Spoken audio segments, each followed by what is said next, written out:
ওকে, আচ্ছা, এখন পড়বো হচ্ছে আমরা যে টপিকটা সেটা হচ্ছে অ্যাডিনো ভাইরাস। ওকে, তো অ্যাডিনো ভাইরাসটা ইজি আছে, এখানে তেমন টপিক কিছু নাই।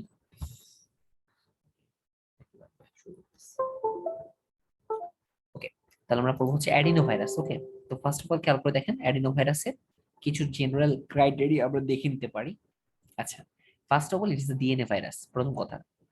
ঠিক আছে, আমাদেরকে প্রথমে যে জানতে হবে সেটা হচ্ছে it is a DNA or RNA virus. তাহলে adenovirus is a DNA virus, এবং এর যে ডিএনএ আছে সেটা normal DNA, double standard DNA আমরা যেটা নর্মালি পাই, ইট ইজ লাইনিয়ার ডিএনএ, এটা সার্কুলার না। এবং আমরা যদি এর প্রোটিন কোডটা খেয়াল করি, প্রোটিন ক্যাপসিডটা যদি খেয়াল করি, এর ক্যাপসিডের নাম হচ্ছে আইকোসাহেড্রাল ক্যাপসিড। ওকে, এবং এই ইকোসাহেড্রাল যে ক্যাপসিডটা আছে, এই ইকোসাহেড্রাল ক্যাপসিডটা সাধারণত ফর্মেশন হয়ে থাকে 20টা, অ্যাপ্রক্সিমেটলি 20টা ইকুইল্যাট্রাল ট্রায়াঙ্গুলার ফেস দ্বারা। এই যে এক একটা ফেসকে বলা হচ্ছে ইকুইল্যাট্রাল, একই রকম প্রত্যেকটা হচ্ছে সেম টাইপের ট্রায়াঙ্গুলার ফেসিস। এই ইকুইল্যাট্রাল ট্রায়াঙ্গুলার ফেসিস এবং এর সংখ্যা হচ্ছে প্রায় 20টা, এবং এই স্ট্রাকচারটাকে আমরা বলি ইকোসাহেড্রাল স্ট্রাকচার। ওকে, আচ্ছা, তাহলে খেয়াল করে দেখেন, এবং এটা হচ্ছে একটা নেকেড ভাইরাস, বিকজ এর কোনো আউটার কোনো কাভারিং থাকে না, এর কোনো আউটার লিপিড কাভারিং থাকে না। ঠিক আছে, এই জন্য ইট ইজ আ নেকেড ভাইরাস। এবং এই ভাইরাসের মধ্যে একটা স্পেশালিটি হচ্ছে এর কতগুলা ফাইবার লাইক প্রজেকশন আছে।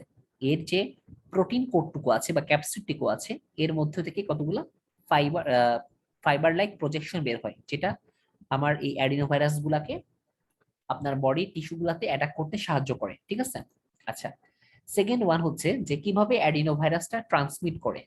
আচ্ছা, স্পেশালি মনে রাখতে হবে যে এই ভাইরাসটা ইউজুয়ালি ট্রান্সমিট করে 4টা এফ এর মাধ্যমে। ওকে, তো 4টা এফ মানে কি দেখেন, 4টা এফ এর মধ্যে একটা হচ্ছে ফ্লুইড দিয়ে, অর্থাৎ আনকন্টামিনেটেড যে ফ্লুইড, কন্টামিনেটেড যে ফ্লুইড গুলো আছে সেই ফ্লুইডের মাধ্যমে ছড়াতে পারে, ফিল্ডের মাধ্যমে অর্থাৎ সাধারণত আমরা যদি খালি পায়ে বা হাঁটাহাঁটি করি, সেখান থেকেও আলটিমেটলি ছড়াইতে পারে ফ্লাই এর মাধ্যমে এবং ফিঙ্গার টাচের মাধ্যমে। ঠিক আছে, এখন কোশ্চেন হচ্ছে যে এগুলো এখানে আসছে কিভাবে। এটা রেসপিরেটরি ড্রপলেটের মাধ্যমে ছড়ানো এর সিভিয়ার চান্স আছে। অ্যাডিনো ভাইরাস গুলা ইউজুয়ালি রেসপিরেটরি ড্রপলেটস এর মাধ্যমে একটা পেশেন্ট থেকে আরেকটা পেশেন্টে ছড়াইতে, একটা মানুষ থেকে আরেকজন মানুষে ছড়াইতে পারে, অথবা একটা মানুষ থেকে তার কোনো একটা সার্ফেসে যেতে পারে। হ্যাঁ, অথবা ওই মানুষটা ফিকাল ম্যাটার দিয়েও কিন্তু আলটিমেটলি ছড়াইতে পারে। ঠিক আছে, কারণ আমরা যখন দেখবো যে এটা ডিজিজ প্রসেস গুলা, তাহলে দেখবো আমরা অ্যাডিনো ভাইরাস গুলা মোটামুটি আমাদের বডির প্রায় যে কোনো এপিথেলিয়াল সেলকে অ্যাটাক করে, সেটা আমাদের গার্টের এপিথেলিয়া হোক বা রেসপিরেটরি এপিথেলিয়া হোক। এই জন্য সাধারণত এই ভাইরাসটা আমাদের রেসপিরেটরি ড্রপলেটের মাধ্যমে ছড়াইতে পারে, আবার ফিকোরাল রুটেও কিন্তু এটা ছড়াইতে পারে। ঠিক আছে, একটা কথা মাথায় রাখতে হবে যে অ্যাডিনো ভাইরাসটা কিন্তু আমাদের বার্থ মানে ফিটাস মায়ের থেকে বাচ্চার বডিতে যাওয়ার চান্স আছে বা ছাড়াইতে পারে। ঠিক আছে, ফিটো প্লাসেন্টাল ট্রান্সমিশন করতে পারে, এটা মাথায় রাখতে হবে। আচ্ছা, এখন কোশ্চেন হচ্ছে কিভাবে ছড়ায়। ঠিক আছে, দেখেন আহ যে কোনো রিসেপ্টরের মধ্যে, যে কোনো এপিথেলিয়াল সেলের যে রিসেপ্টর আছে, এপিথেলিয়াল সেলের মধ্যে অনেক রকমের রিসেপ্টর পাওয়া যায়। ঠিক আছে, খেয়াল করে দেখেন এই যে এপিথেলিয়াল সেলটা আছে, এখানে একটা রিসেপ্টর পাওয়া যাচ্ছে যার নাম হচ্ছে কক্স্যাকি অ্যাডিনোভাইরাস রিসেপ্টর। অর্থাৎ এই রিসেপ্টরটা দিয়ে Coxsackie virus as well as adenovirus দুইটাই কি করে, তার যে ফিঙ্গার লাইক বা তার ফাইবার লাইক যে প্রজেকশন গুলো আছে সেই প্রজেকশন গুলোর মাধ্যমে সে বাইন্ড করে, এবং আলটিমেটলি সে সেলটার মধ্যে প্রবেশ করে। তার অর্থ হচ্ছে যে আমাদের এপিথেলিয়াল সেলের মধ্যে যে রিসেপ্টর পাওয়া যাচ্ছে তার নাম হচ্ছে কক্স্যাকি অ্যাডিনোভাইরাস রিসেপ্টর, যার মাধ্যমে আমার অ্যাডিনোভাইরাসটা কি করতেছে, তার ফাইবার লাইক প্রজেকশনের মাধ্যমে বাইন্ড করতেছে, এবং আলটিমেটলি এন্ডোসাইটোসিস প্রসেসের মাধ্যমে ওই সেলের মধ্যে প্রবেশ করতেছে। এখন কোশ্চেন হচ্ছে সেলের মধ্যে প্রবেশ করার পরে অ্যাডিনোভাইরাস আসলে কি করে। মাথায় রাখতে হবে যে অ্যাডিনোভাইরাস যে কাজটা করে সে হচ্ছে ওই পেশেন্টের বা হোস্ট যে সেল আছে সেই সেলের ডিএনএ সিনথেসিসকে প্রিভেন্ট করে অ্যাজ ওয়েল অ্যাজ প্রোটিন প্রোডাকশনকে প্রিভেন্ট করে। এবং আমরা জানি যে প্রোটিন রিএনওভার ছাড়া বা প্রোটিন প্রোডাকশন ছাড়া কোন একটা সেল কিন্তু আলটিমেটলি সার্ভাইভ করতে পারে না। অ্যাজ এ রেজাল্ট কি হয়, সেলগুলা অ্যাপোপ্টোসিস প্রসেসের মাধ্যমে ডিস্ট্রয় হয়ে যায়, অর্থাৎ সেলগুলা ডিস্ট্রয় হয়ে যায়।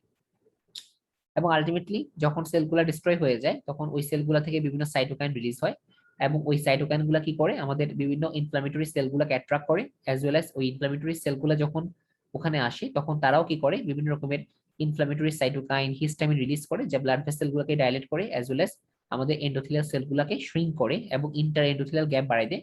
ফলে প্রচুর পরিমাণ ওয়াটার এক্সুডেশন আলটিমেটলি কি করে আমাদের ওই স্পেসে চলে আসে। তো প্রবলেমটা হচ্ছে আমরা জানি যে it is the inflammatory process, এবং ইনফ্লামেটরি যে কার্ডিনাল মার্কার গুলো আছে যেমন হিট, গরম হয়ে যাওয়া, ওই জায়গায় পেইন হওয়া, লাল হয়ে যাওয়া, রেডনেস ডেভেলপ করা অথবা সোয়েল হয়ে যাওয়া, এই ধরনের কমন সিমটম গুলো কিন্তু আমরা ইউজুয়ালি পেতে পারি। এখন কোশ্চেন হচ্ছে কি ধরনের সাইন সিমটম হতে পারে, সেটা নির্ভর করতেছে যে আমার অ্যাডিনোভাইরাসটা কোন এপিথেলিয়াল সেলকে অ্যাটাক করতেছে তার উপরে। আমরা আগে বলেছি যে যে কোনো এপিথেলিয়াল সেলকে অ্যাটাক করার ক্ষমতা রাখে। যদি আবার রেসপিরেটরি ট্র্যাক্ট ইনফেকশন করে, যেমন আমার ইনফেক্টিভ রাইনাইটিস হতে পারে, ফ্যারিঞ্জাইটিস হতে পারে, টনসিলাইটিস হতে পারে। আবার লোয়ার রেসপিরেটরি ট্র্যাক্ট ইনফেকশন করলে সেখান থেকে নিউমোনিয়া হওয়ার চান্স আছে।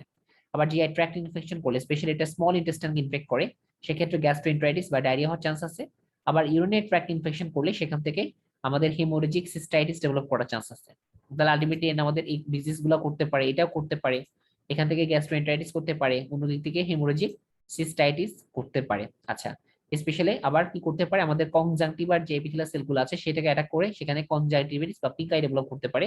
আর একটা স্পেশাল কন্ডিশন হচ্ছে এপিডার্মিক কেরাটোকনজাংটিভাইটিস করতে পারে, সেটা হচ্ছে প্রি অরিকুলার লিম্ফ নোড তখন ইনলার্জ হয়ে যায়। ঠিক আছে।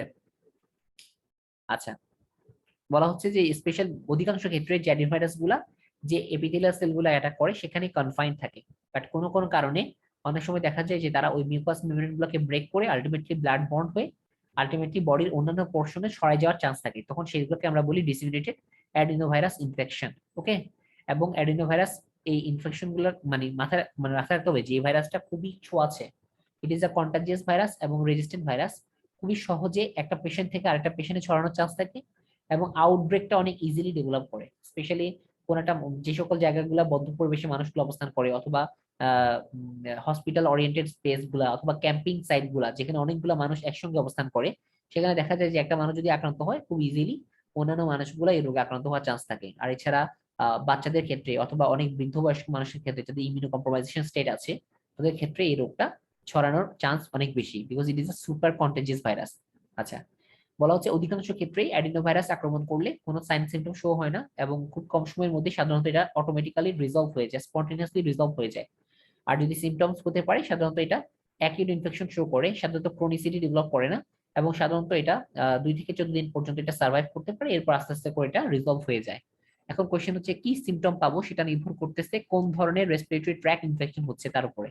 যদি আপার রেসপিরেটরি ট্র্যাক্ট ইনফেকশন হয় সেক্ষেত্রে পেশেন্টের ফিভার থাকতে পারে, তারপর হচ্ছে নেজাল কনজেশন, নাক বন্ধ হয়ে থাকতে পারে, রানি নোজ, নাক দিয়ে প্রচন্ড পানি পড়তে পারে বা সোর থ্রোট, গলা ব্যথা হতে পারে। আর লোয়ার রেসপিরেটরি ইনফেকশন হলে আমাদের নিউমোনিয়া যে সাইন সিমটম লাইক কাফিং হতে পারে, রেসপিরেটরি ডিস্ট্রেস হতে পারে, এমনকি অ্যাটিপিক্যাল চেস্ট পেইনও হতে পারে। আচ্ছা, যদি জিআই ট্র্যাক্ট ইনফেকশন করে সেক্ষেত্রে ডায়রিয়া লাইক সিমটম গুলা ফিভার, নজিয়া, ভমিটিং, ডায়রিয়া এগুলো হতে পারে। হেমোরেজিক সিস্টাইটিস হলে পেশেন্টের ফ্রিকোয়েন্ট এন্ড পেইনফুল ইউরিনেশন হতে পারে, ব্লাড ইউরিন অর্থাৎ প্রস্রাবের সঙ্গে ব্লাড যেতে পারে। এছাড়া upper lower abdominal pain, specially pubic রিজনে পেশেন্টের পেইন হতে পারে। যদি কনজাংটিভাইটিস থাকে তাহলে সেক্ষেত্রে পেশেন্টের আই ইরিটেশন, আইটা রেড থাকবে, সোর থাকবে। হ্যাঁ, চোখে ফটোফোবিয়া, লাইট সে সহ্য করতে পারবে না, চোখ দিয়ে অনেক বেশি পানি যাবে, এক্সেসিভ টিয়ারিং যেটাকে বলি আমরা, সেই কন্ডিশন গুলা হতে পারে। আচ্ছা, ডায়াগনোসিস কিভাবে কনফার্ম করা হয়? ইউজুয়ালি ক্লিনিক্যাল সাইন সিমটম থেকে ডায়াগনোসিস গুলো কনফার্ম করা হয়।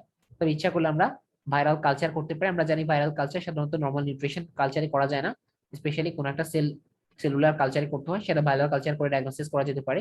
এছাড়া adenovirus specific viral antigen as করতে পারি অথবা আমাদের পিসিআর টেস্ট করতে পারি। আচ্ছা, ট্রিটমেন্টটা কি? বেশিরভাগ ক্ষেত্রে এটা অটোমেটিক্যালি রিজলভ হয়ে যায়। সাধারণত আমাদেরকে পেশেন্টকে রেস্ট দিতে হয় অথবা তার হাইড্রেশন থেরাপি ইমপ্রুভমেন্ট করতে হয়। আর যদি সিভিয়ার কেস থাকে, অনেক বেশি পেশেন্ট আক্রান্ত হয়ে যায়, সেক্ষেত্রে আমাদেরকে কি করতে হবে?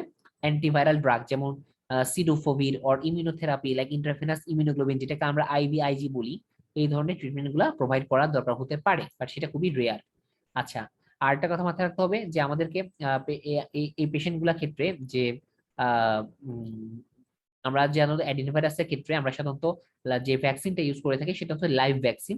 তো দেখা যায় যে লাইভ ভ্যাকসিন গুলা যদি পেশেন্ট ইমিউনো কম্প্রোমাইজ থাকে তাহলে অনেক সময় দেখা যায় ওই লাইভ ভ্যাকসিনটা মিউটেশনের মাধ্যমে আবার নিজেরাই প্যাথোজেনিসিটি করতে পারে, সেক্ষেত্রে কিন্তু রিস্কটা অনেক বেশি হয়ে থাকে।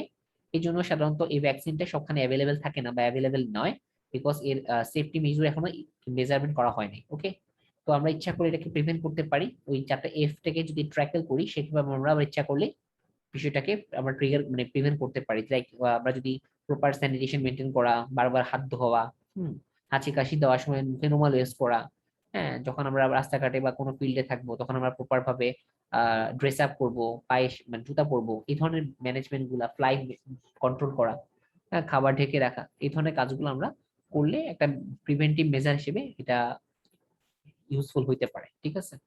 আচ্ছা, সো এখানে তেমন তাহলে অ্যাডিনোভাইরাস নিয়ে আমরা খুবই সিম্পল একটা স্ট্রাকচার পড়লাম, খুব বেশি কিছু নাই আসলে, খুবই মিনিমাম টপিক।